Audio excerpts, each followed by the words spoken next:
We're back to Neil Haley Show, and I'm so excited about always talking and bringing awareness to charities. And I'm really excited to, can you imagine you're a novice or a seasoned songwriter, but no one has ever heard any of your music you've written. So I'm really excited to have my two guests on, Pam and Paige, today.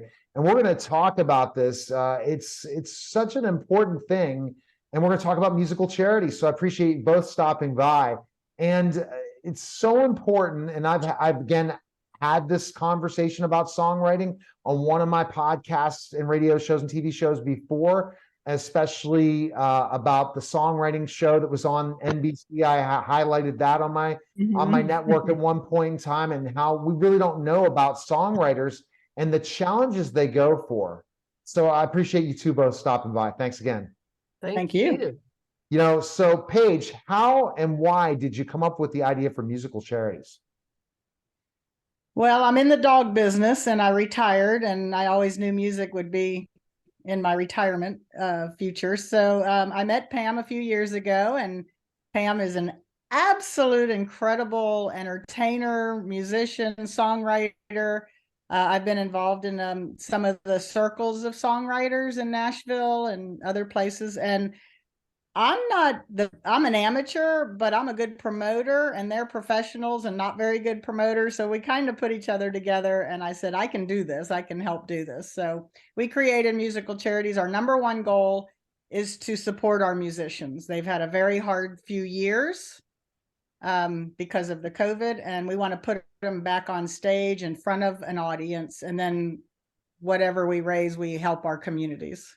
Well, what I was talking to Pam off air is, Paige, you are a promoter, and congrats. And, you know, you had your business before. Any entrepreneur, business owner knows how to promote, because if you can't promote, you're not going to have a successful business.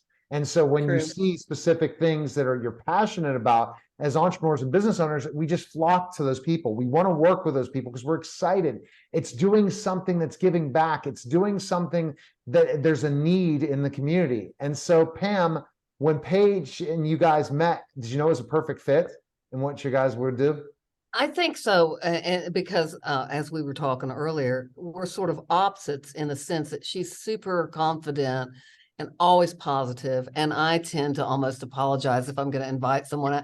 You know, I'm always like, well, you know, you'll probably be busy. You probably wouldn't want to come, but it might cost too much. Well, I could see if I could get you in for, you know. And Paige is like, she's like, you like live music events, you need to come to this. These guys are great. So we had a complete opposites attract for working together. I mean, I've told her from the beginning, Paige, you'd make a great manager, you know, because she has that very thing that I don't. And I don't like to be pushy. I don't want it, not that you're pushy, Paige, but, you know, I don't like to, I'm always afraid of pushy.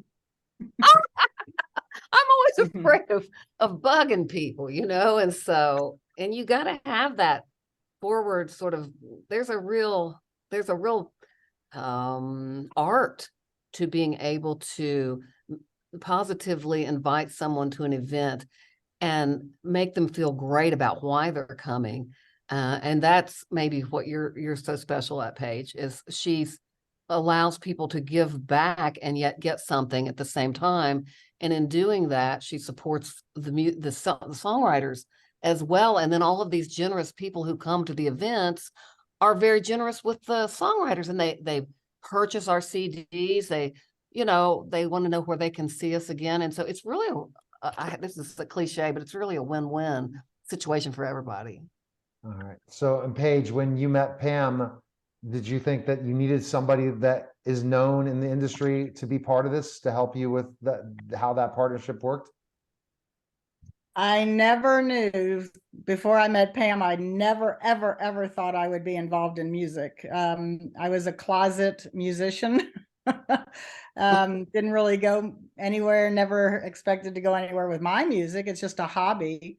But if you ever hear Pam perform, I don't know if you know her background, and she's tell us so her background. Go ahead and tell us her background. I'm intrigued by it.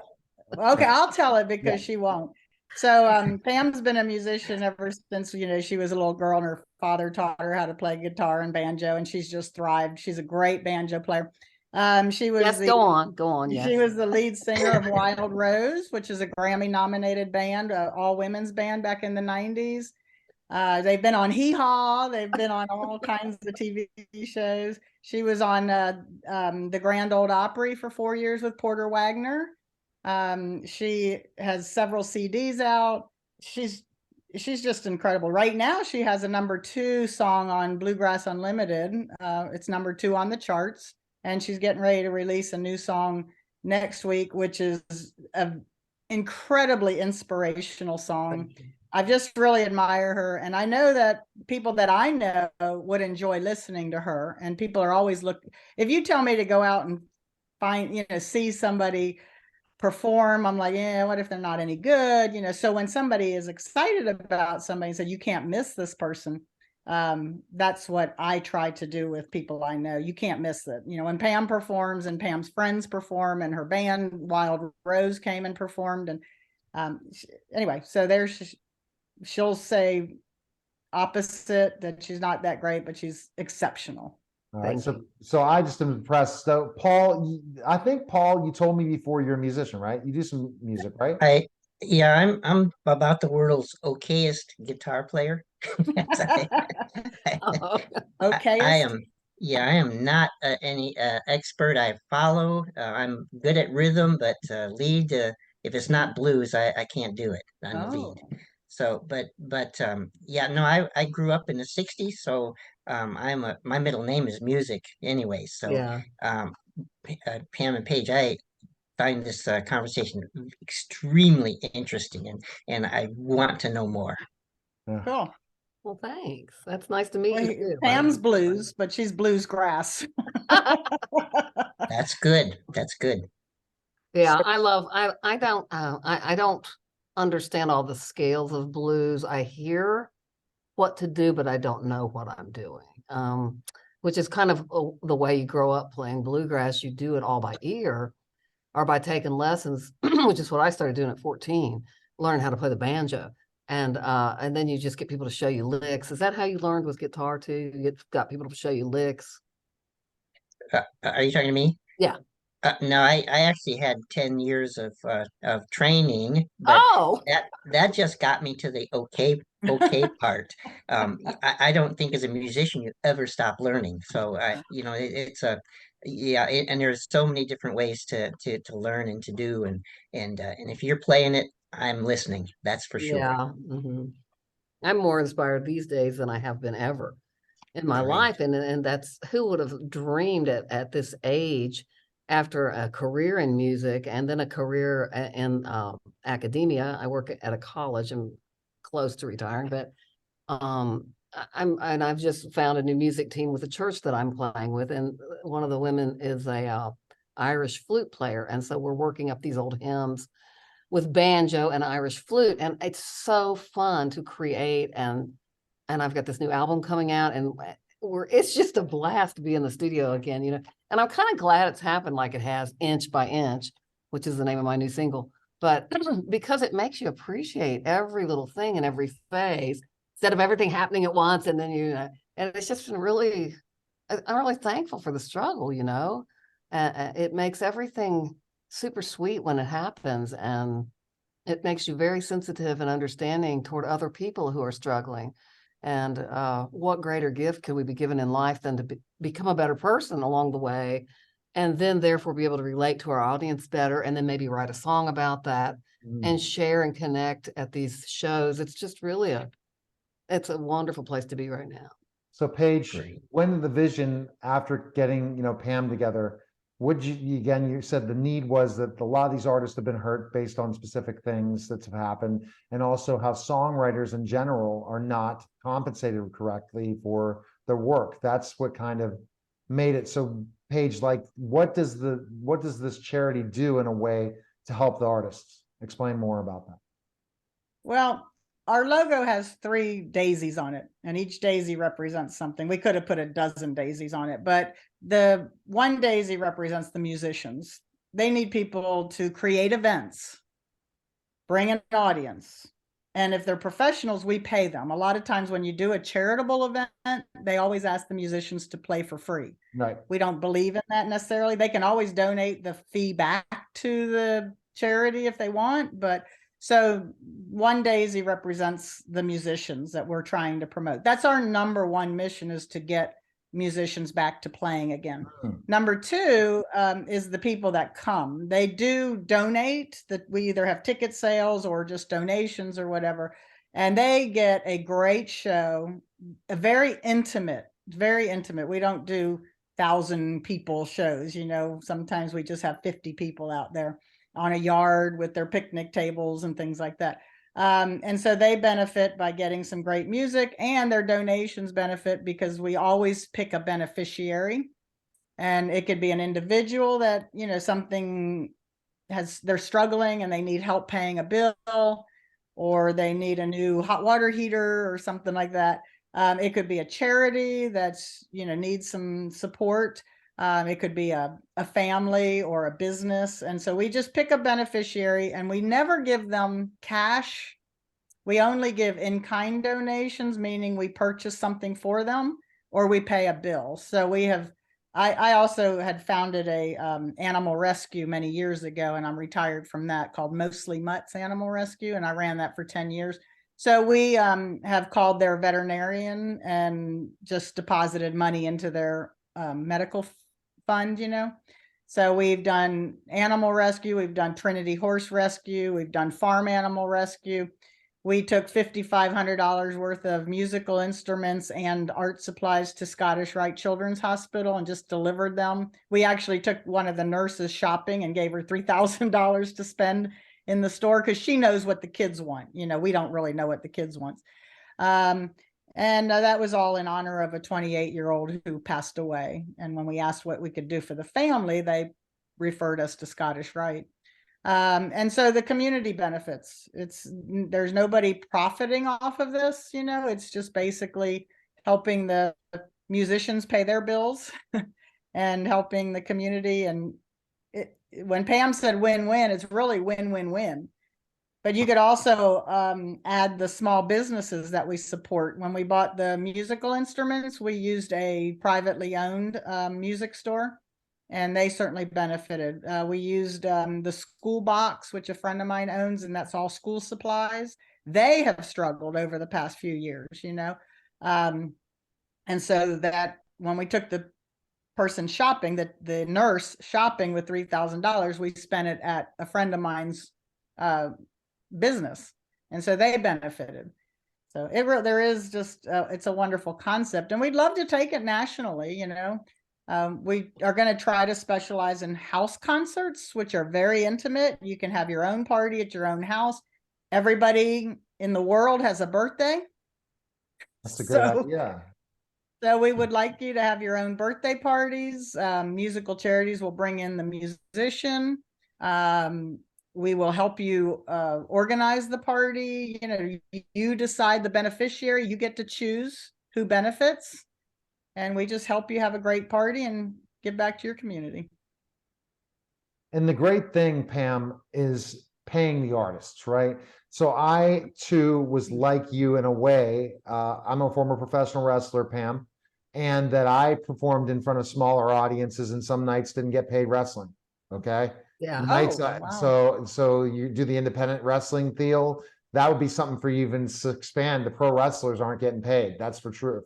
And that they should all be doing charity events and getting paid for their exploits. And so I wrestled down south, Jerry the King Lawler and different things, $40 a night there. Burt Prentice in Arkansas, $50 a night. And that was about 25 years ago. But I'm thinking you share the story of The Rock. But a lot of these wrestlers now, they're wrestling for free as other people in bands. So Pam, this is so important for professionals to get paid, right? Isn't it frustrate you, Pam, when you hear that?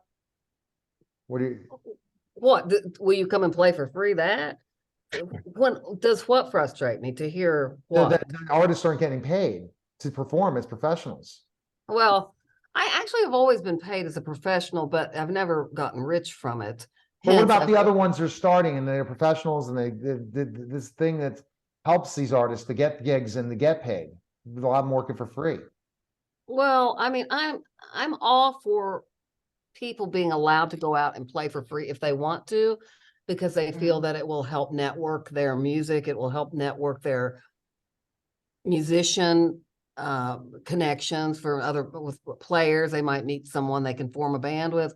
I don't think we should stop that. And Tennessee is a right as a state where you can do that. But as a musician that's part of the American Federation of Musicians, I also really respect that our musicians union has really rallied to get a good fair pay when you do play events or on TV. So I've always, when I moved here in my late 20s, you know, and joined the union, I've always just taken the music thing really seriously. And yeah, I would go out. We used to drag a horse trailer behind us and play in bars in Kansas or wherever. We would literally, it was so much fun.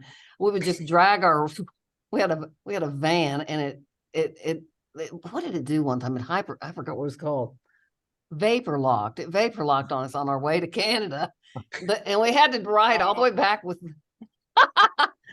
Speaking of vapor locked, the hood was completely off. The hood was in the back with us. And so here's our engine exposed, and we're hauling a horse trailer with all of our gear in it. And when you look back, it's like those are the funnest times. Really. Oh my gosh. I remember the days where I would go wrestle in Canada with Rhino and all these guys now are in WWE, and we would travel and we'd be in a school bus to go all the way to almost the border in Canada where it's French speaking in Ontario. We didn't go.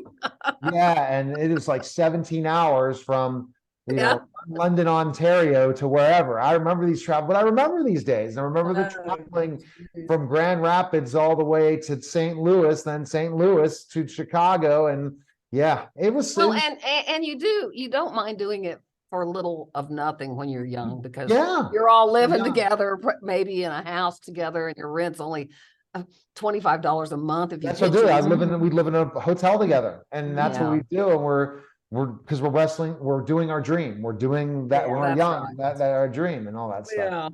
Yeah. So, but no, I think that I've always respected Paige a lot with the Musical Charities events, in that, you know, I've even told her, you don't need to pay me. You know, I want to help you grow this and this and that. And she's like, no, absolutely. You know, you need to be reimbursed your gas and your time. And by you coming, it's helping bring a crowd in and raise money. And so, like, I think the big term there is respect, treating songwriters and artists with, and like you say, as a wrestler, with respect for what you do for your art, and not just try to take advantage of you and, you know, take a cut. You know, can you take a first gig I ever did as one of my first gigs as a woman who had my own band, went out on my own. And this guy wanted me to take a cut on our first gig. And I shouldn't talk about it. It really hurt my feelings, and it made me mad, because I was basically going to make zero because I was going to pay all my guys, you know, women and men in my band. And we'd taken the hall, we'd gone to Florida, and it was a really rainy, cold day. And so they didn't have a great turnout, and they didn't go to the bigger artists that were on the show, like George Jones and Lewis. They were bigger artists.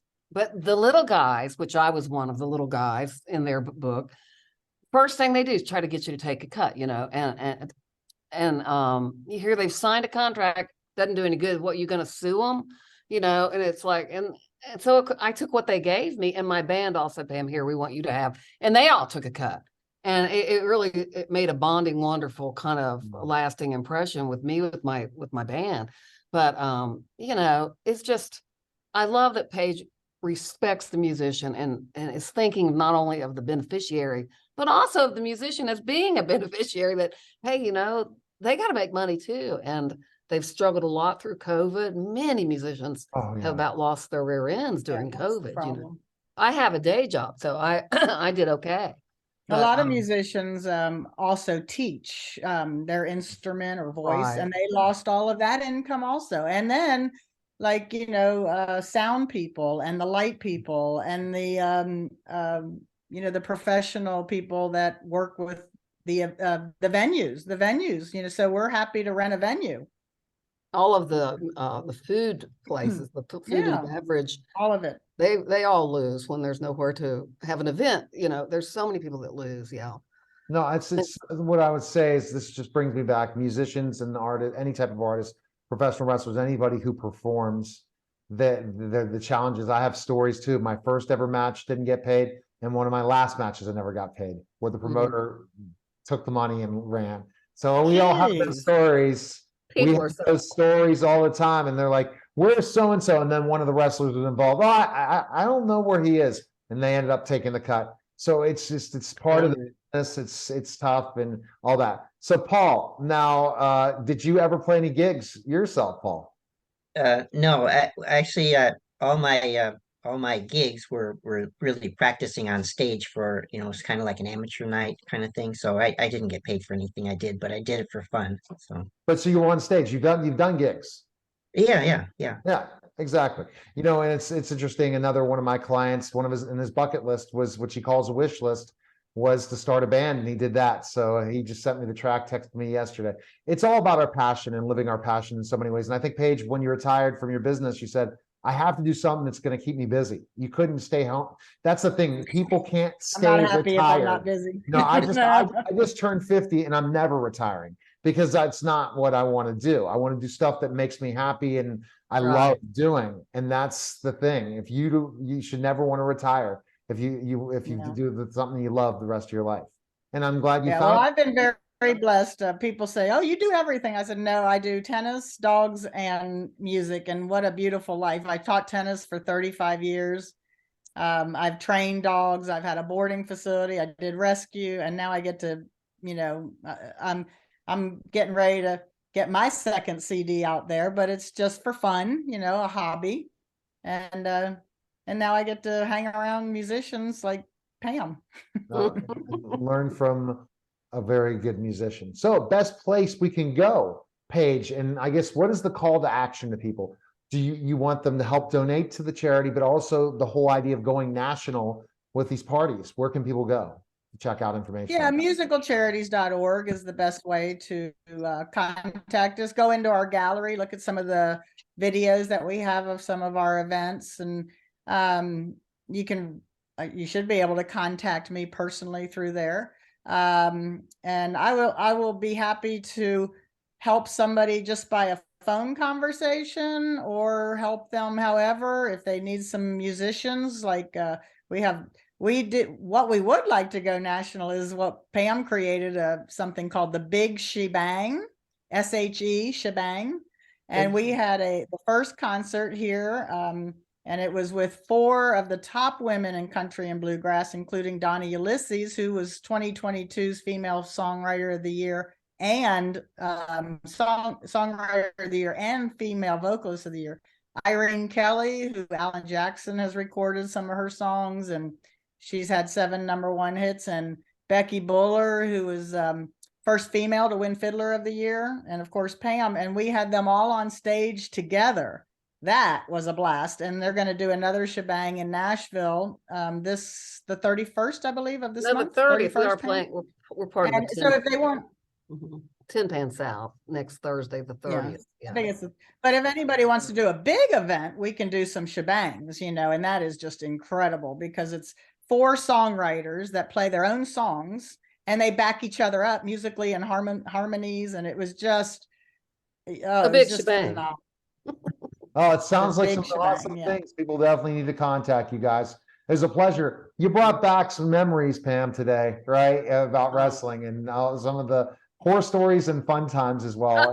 Well, thank you for your enthusiasm and for your interest in talking with Paige and me. I appreciate it. No, I enjoy this, and it's good stuff, and enjoy it, guys. Thanks again. Appreciate it. Thank you. Thanks. All right, you're listening and watching the Neil Haley Show, and we'll be back in just a moment.